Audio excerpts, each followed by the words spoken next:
Hello friends, welcome to my YouTube channel. તો આજે હું તમારી સાથે બ્રેડમાંથી બે અલગ રેસીપી બનાવીશ, જેને તમે ડેઝર્ટમાં પણ લઈ શકો છો. તો તમારા ઘરે જો કોઈ અચાનક મહેમાન આવી જાય છે ત્યારે પણ તમે આ રેસીપી બનાવી શકો છો. તો આજે આપણે બ્રેડમાંથી બે અલગ સ્વીટ રેસીપી બનાવીશું, જેમાં આપણે બનાવીશું બ્રેડ શાહી સેન્ડવિચ અને બ્રેડ કસ્ટર્ડ પુડિંગ. તો ચાલો આપણે શરૂઆત કરીએ રેસીપી બનાવવાનું. તો બ્રેડ શાહી સેન્ડવિચ બનાવવા માટે મેં ગેસ ઉપર એક પેન લીધી છે. ત્યાર પછી આપણે તેમાં થોડું દૂધ એડ કરીશું. ત્યાર પછી આપણે તેમાં થોડી સુગર એડ કરીશું. ત્યાર પછી આ જે સુગર છે એને આપણે એકદમ સરસ રીતે મેલ્ટ કરી લઈશું.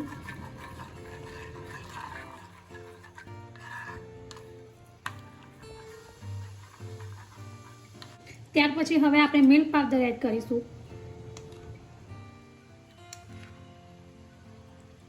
તો અત્યારે મેં 3 ટેબલસ્પૂન મિલ્ક પાવડર એડ કર્યો છે અને આપણે આ રીતે બધી વસ્તુ એકદમ સરસ રીતે મિક્સ કરી લઈશું.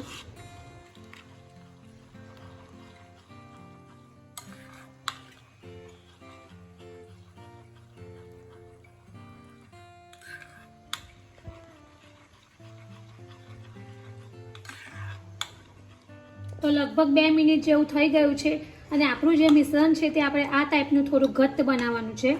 તો ત્યાર પછી હવે આપણે ગેસ ઓફ કરી દઈશું અને હવે આપણે એલચી પાવડર એડ કરીશું.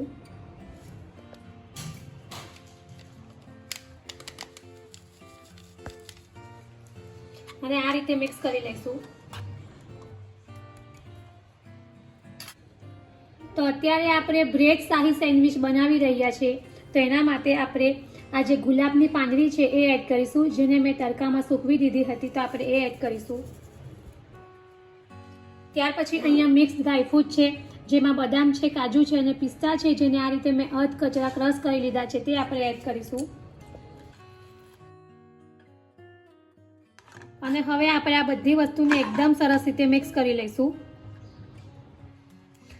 તો આપણું જે બ્રેડની સ્લાઇસમાં લગાવવા માટેનું સ્ટફિંગ છે એ રેડી છે. ત્યાર પછી હવે આપણે આગળની પ્રોસેસ કરીશું. હવે આપણે આગળ ખાંડની ચાસણી બનાવીશું. તો એના માટે ગેસ ઉપર એક પેન લીધી છે. ત્યાર પછી આપણે તેમાં પાણી એડ કરીશું. હવે આપણે તેમાં સુગર એડ કરીશું.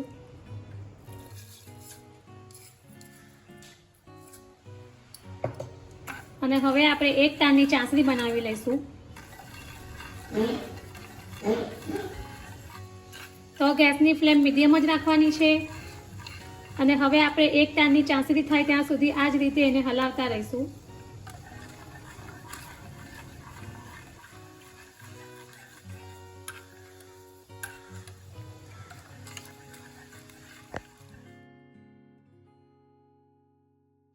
તો લગભગ 4 થી 5 મિનિટ થઈ ગઈ છે અને આપણી ચાસણી પણ રેડી થઈ ગઈ છે. ત્યાર પછી હવે આપણે તેમાં થોડું કેસર એડ કરીશું અને બધી વસ્તુને એકદમ સરસ રીતે મિક્સ કરી લઈશું. અને હવે આપણે ગેસ ઓફ કરી દઈશું. તો બ્રેડને આપણે રાઉન્ડ શેપમાં કટ કરી લઈશું. તો એના માટે મેં ગ્લાસ લીધી છે અને હવે આપણે આ રીતે રાઉન્ડ શેપ આપી દઈશું.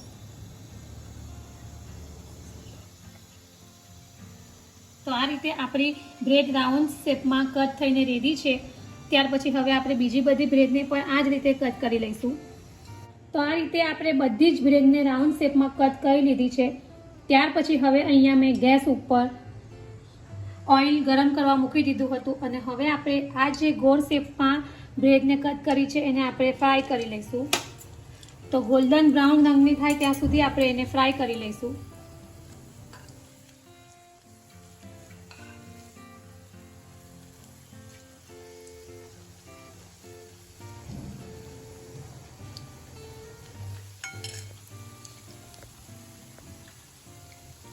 બંને બાજુ આપણે ફેરવીને એને એકદમ ગોલ્ડન બ્રાઉન રંગને ફ્રાય કરી લઈશું. તો આ રીતે આપણી જે બ્રેડ છે એને આપણે ફ્રાય કરી લીધી છે. ત્યાર પછી હવે આપણે બીજી બધી બ્રેડને પણ આ જ રીતે ફ્રાય કરી લઈશું. તો આ રીતે આપણે બધી જ બ્રેડની સ્લાઇસ છે તે ફ્રાય થઈને રેડી છે. હવે આપણે તેને ચાસણી બનાવી છે એમાં ડીપ કરીશું.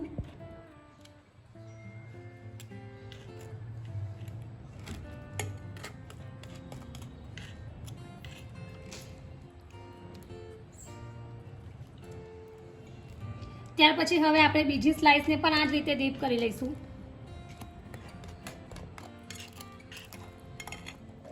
તો આ રીતે આપણે બધી જ બ્રેડને ચાસણીમાં ડીપ કરી લીધી છે. ત્યાર પછી હવે આપણે જે આ મિલ્ક પાવડરવાળું મિશ્રણ બનાવ્યું હતું એને આપણે આ રીતે એક સ્લાઇસ ઉપર સ્પ્રેડ કરીશું.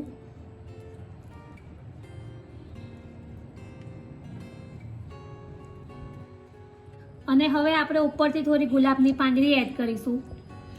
અને હવે આપણે આ જે બીજી સ્લાઇસ છે એને આ રીતે ઉપરથી આપણે એડ કરી દઈશું. તો આ જ રીતે આપણે બીજી બધી સેન્ડવિચને પણ રેડી કરી લઈશું. તો રેડી છે આપણી જોતા જ ખાવાનું મન થઈ જાય એવી બ્રેડ શાહી સેન્ડવિચ.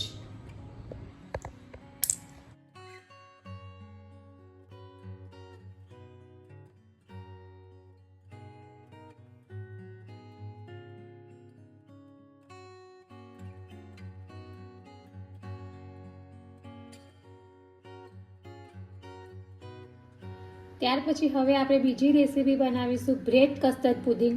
તો એના માટે મેં ગેસ ઉપર અત્યારે એક તપેલીમાં થોડું દૂધ લીધું છે. ત્યાર પછી અહીંયા મેં 2 થી 3 ચમચી કસ્ટર્ડ પાવડર આવે છે તે લીધો છે, જેમાં આપણે આ જે દૂધ છે તે એડ કરીશું.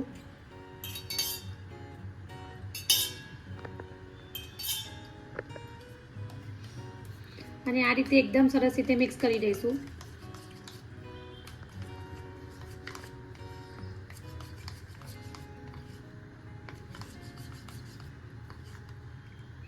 ત્યાર પછી હવે આપણે જે આ કસ્ટર્ડ પાવડરવાળું દૂધ છે એને આ જે દૂધ છે એમાં એડ કરીશું.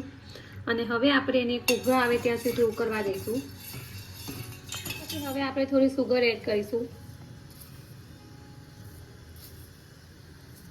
અને હવે આપણે દૂધને થોડું ઉકળવા દઈશું.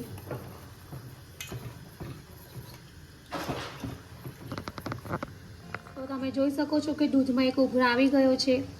અને હવે આપણે ગેસ ઓફ કરી દઈશું. અને આ ટાઈપનું થીક બેટર પણ થઈ ગયું છે. તો હવે આપણે એને થોડું ઠંડુ કરવા દઈશું. ત્યાર પછી અહીંયા મેં એક કાચનો બાઉલ લીધો છે, જેમાં આ રીતે ફ્રેશ ક્રીમ આવે છે તે આપણે થોડું એડ કરીશું.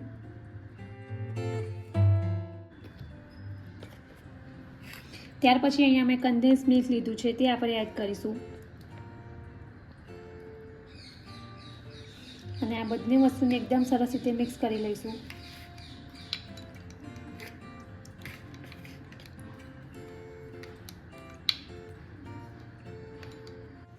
ત્યાર પછી અહીંયા મેં સ્વીટ બ્રેડ લીધી છે.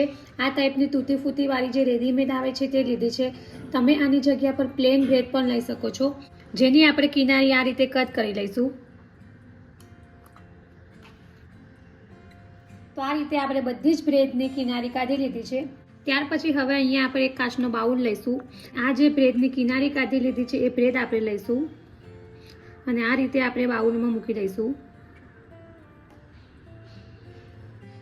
તો આ રીતે આપણે બાઉલમાં બ્રેડને કોચવી દઈશું. ત્યાર પછી આપણે જે આ કસ્ટર્ડવાળું દૂધ બનાવ્યું છે તે એડ કરીશું.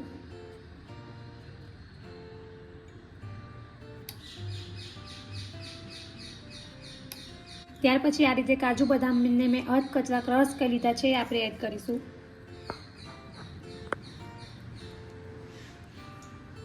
ત્યાર પછી ઉપરથી આપણે પાછી એક બ્રેડની સ્લાઇસ મૂકીશું અને પાછું આપણે જે આ કસ્ટર્ડવાળું દૂધ બનાવ્યું છે એ એડ કરીશું.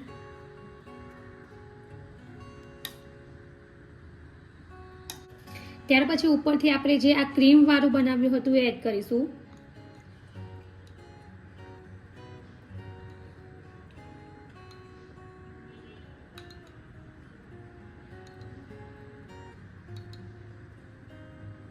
ત્યાર પછી હવે આપણે ઉપરથી મિક્સ ડ્રાયફ્રૂટ લીધું છે, એમાં મેં બદામ, કાજુ અને પિસ્તા લીધા છે, એની આ રીતે મેં સ્લાઇસ કરી લીધી છે, આપણે એડ કરીશું. તો રેડી છે આપણું બ્રેડ કસ્ટર્ડ પુડિંગ, જેને આપણે ડીશમાં સર્વ કરીશું.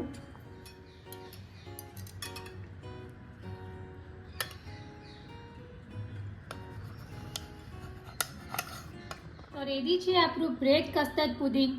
એને થોડું ફ્રીજમાં થોડી વાર ઠંડુ કરીને ખાવાથી ખૂબ જ મજા આવશે. તો રેડી છે બ્રેડમાંથી બનતી બે અલગ ટાઈપની સ્વીટની રેસીપી.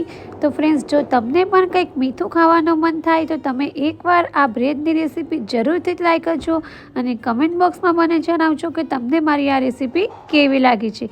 જો તમને મારી આ બ્રેડની 2 અલગ ટાઈપની રેસીપી પસંદ આવી હોય તો મારી ચેનલને લાઇક અને શેર જરૂરથી કરજો અને આવી જ બીજી નવી રેસીપીઓ જાણવા માટે મારી ચેનલને સબસ્ક્રાઈબ કરવાનો ભૂલતા નહીં.